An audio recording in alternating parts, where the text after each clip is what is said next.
پھر یہ ساری بات کو دہرانا نہ پڑے، اور وہ یہ کہ اس آیت کے حوالے سے جو بات ہو رہی ہے وہ ہونے والی، یہ 2 یا 3 منٹ کی زحمت، وہ یہ ہے کہ یہی قرآن کی وہ آیتیں، یا یہ بھی قرآن کی ان آیتوں میں سے چند آیتیں جو عذاب قبر کا تذکرہ بہت وضاحت کے ساتھ کر رہی ہیں۔ ایک بہت پرانا اعتراض ہے مومنین کرام کا کہ قیامت کا عذاب ہو کہ جہنم کا، اس کا ذکر تو قرآن میں ملتا، لیکن اگر یہ عذاب قبر جسے برزخ کا زمانہ کہا جاتا ہے، اس میں کوئی حقیقت ہے تو آخر قرآن میں اس کا ذکر کیوں نہیں؟ اس میں کوئی شک نہیں کہ قیامت اور جہنم کے عذاب کے مقابلے میں قرآن نے قبر کے عذاب کا ذکر کم کیا، اور اس کم کرنے کی وجہ یہ کہ قیامت اور جہنم کا عذاب زیادہ تر کافروں کے لیے، بعض صاحبان ایمان بھی اس کی لپیٹ میں آ جائیں گے اپنی غلطیوں سے، اور قبر کا عذاب زیادہ تر صاحبان ایمان کے لیے، اگرچہ بعض کافر بھی اپنے گناہوں کی کثرت کی بنا پہ اس کی لپیٹ میں آئیں گے، زیادہ تر عذاب قبر کا تعلق مومنین کرام سے۔ بالفاظ دیگر پروردگار کی یہ خواہش کہ اگر کوئی مومن خدا کی اس رحمت سے کوئی حصہ نہ لے کہ جو در توبہ کو آخری لمحے تک خدا نے کھلا رکھ کر ہر مومن کو ایک رحمت عطا کی، کوئی حصہ نہ لے اور اس کو سزا دینا ضروری ہو جائے، تو کم از کم یہ ہے کہ وہ سزا اس کو تنہائی میں دی جائے۔ قیامت تو حشر کا میدان ہے جہاں سارے لوگ ہوں گے، اس سے پہلے قبر ہی میں اسے پاک و صاف کر دیا جائے کہ قبر وہ مرحلہ کہ جہاں مومن الگ ہے، کافر الگ ہے، منافق الگ، کہ اگر اسے سزا دینا پڑے گی کہ جسے انسان کو محبت ہوتی،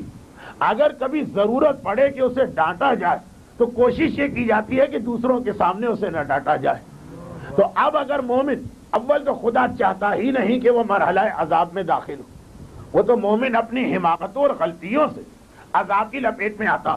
اور اگر کچھ ایسے گناہگار ہیں کہ ان پہ عذاب ہونا ضروری تو قبر کے اندر معاملہ ہو، ایک تو تنہائی کا موقع یہاں اور کوئی دیکھنے والا نہیں، اور پھر یہ ہے کہ قیامت کے دن آنے سے پہلے یہ پاک و صاف ہو جائے، اور یہی وجہ کہ معصومین نے 1 مرتبہ نہیں 2 مرتبہ نہیں تقریباً 30 سے 35 حدیثیں ایک بار ہم لوگوں نے جمع کی، اور یہ 8 مختلف معصومین کے حوالے سے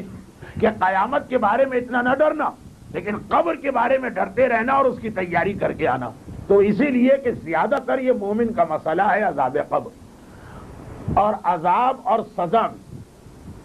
میں اس لیے یہ لفظ استعمال کر رہا ہوں کہ ہمارے معاشرے میں رائج،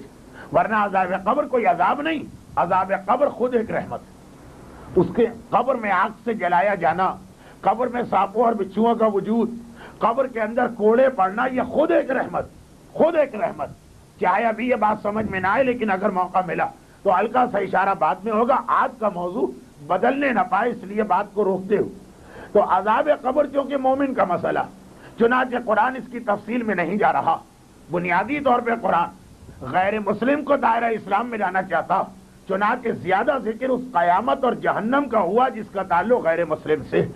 لیکن ایسا بھی نہیں کہ بالکل ہی قرآن نے عذاب قبر کا تذکرہ نہ کیا۔ آئیے یہی 3 آیتیں دوبارہ سن لیں۔ اعلان ہو رہا کہ ہمارے بندے نے جس کا نام قرآن نے نہیں لیا اور اتنا کہا کہ وہ مومن آل فرعون، لیکن ہمیں روایتوں سے پتہ چلا کہ ان کا نام تھا جناب حزقیل۔ جب فرعون کا دباؤ بڑھا تو انہوں نے کہا افوض امری الی اللہ ان اللہ بصیر بالعباد، اب میں اپنے معاملے کو اللہ کے سپرد کرتا ہوں اور اللہ ہی بہتر جانتا ہے بندوں کے بارے میں۔ یہ انہوں نے جملہ کہا اور دعا مانگی، اور اس کے بعد قرآن نے ایک اعلان کیا فوقاہ اللہ، بس اللہ نے بچا لیا سیئات ما مکروا، ان ظالموں کی خرابی اور شر سے۔ اور ہوا کیا؟ یہ بچ گئے۔ وحاقا بآل فرعون، اور قوم فرعون گھیرے میں آ گئی۔ سوء العذاب، ایک بدترین عذاب کے عذاب قوم فرعون پہ آیا۔ اب اس کے بعد کی آیت سنی جو عذاب قبر اور عذاب برزخ کی دلیلوں میں سے ایک دلیل، النار یورزون علیہا غدوا و عشیہ، ایک آگ پیش کی جاتی ہے، نازل کی جاتی ہے ان لوگوں پر ہر صبح و شام کو۔ وَيَوْمَ تَقُومُ السَّاعَةُ، اور قیامت کا دن جب آئے گا تو ان سے کہا جائے گا ادخلوا آل فرعون اشد العذاب، اے قوم فرعون جو اس سے پہلے قیامت سے پہلے تم نے عذاب چکھا، اب اس سے بھی زیادہ سخت عذاب کی جانب چلو۔ وَيَوْمَ تَقُومُ السَّاعَةُ،